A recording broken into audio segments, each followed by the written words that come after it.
Good morning, grade 11, and welcome back to a new lecture of the distance learning about the same piece of poetry, Aunt Julia by Norma McCaig.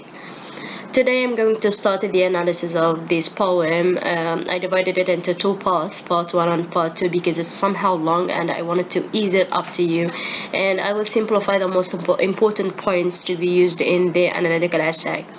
As I said before, you have to divide your analytical essay into 3 parts: the introduction, to write something about the background of the poet and also the era of this poet, and if you have a piece of information or the question, I ask you just like analyze Aunt Julia about the barrier that Norma McCaig faced or confronted while communicating with her in her life.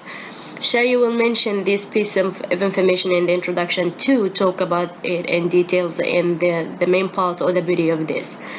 In the body you will write everything about the figures of speech and the techniques you already found or figured out in the poem. And you write everything about the themes,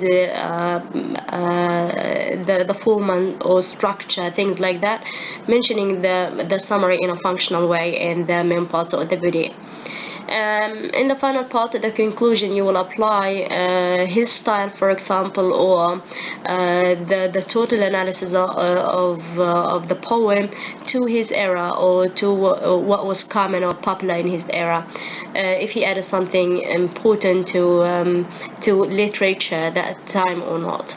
As I said, also you will mention if his personal life affected his work or not. So we have some important elements to mention in writing the analytical essay. Today, inshallah, we are going to go over or cover the analysis part 1 of Aunt Julia by Norma McCaig. But before this, you will listen to the poem. Not all of the poem, but just stanza 1 and stanza 2. Listen, please. Aunt Julia spoke Gaelic, very loud and very fast. I could not answer her. I could not understand her. Okay, this is the first stanza, and in the first stanza we are introduced to the main character of the poem, Aunt Julia. In this stanza, Norma McCaig introduced to us that the main character here in this poem is Aunt Julia, and he's going to talk about her in details, maybe something about her description, maybe something about her communication with him. The first stanza is just like an introduction of the main character of this poem. We are told that she speaks Gaelic. This immediately tells us there is a communication barrier. It means that there is a trouble here in their communication together, the communication between Norma McCaig and his Aunt Julia. The language, of course, was very difficult to him to understand. He was speaking English, but his aunt was speaking Gaelic, so there was a great trouble or communication barrier between both of them.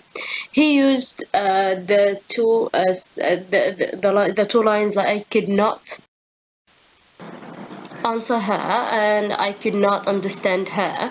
This for me also has connotations of death.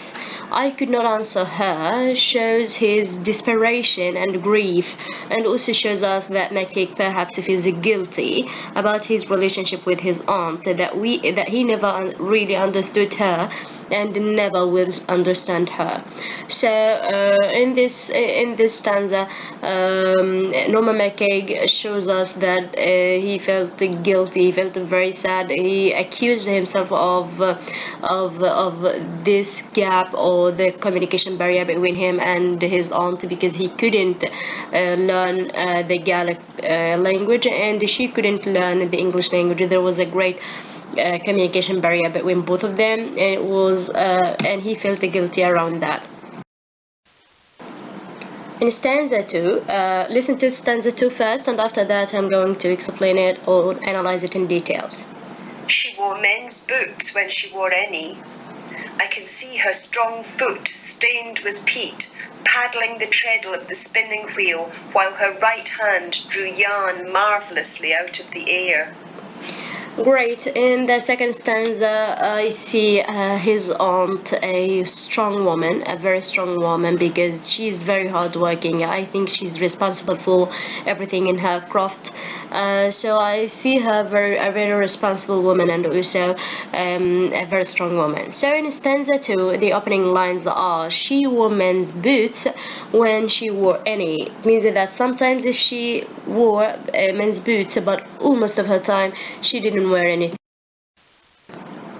This shows that she is perhaps a very tough woman who almost takes on a man's role. It means that she is a very responsible woman, a very strong woman as a man. I can see her strong foot stained with peat.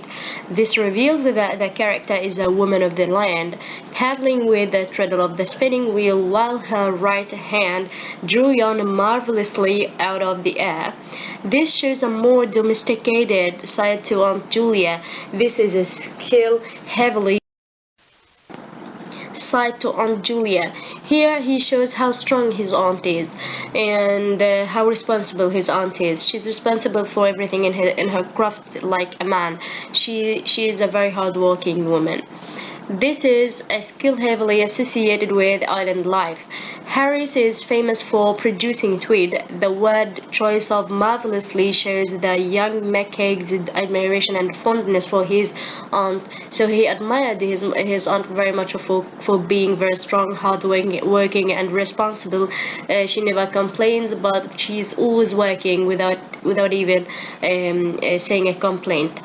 The use of the present tense throughout this stanza creates a sense of immediacy. Immediacy means she continued doing this all the time, and shows how vividly and readily he can still access these memories. That's all for today.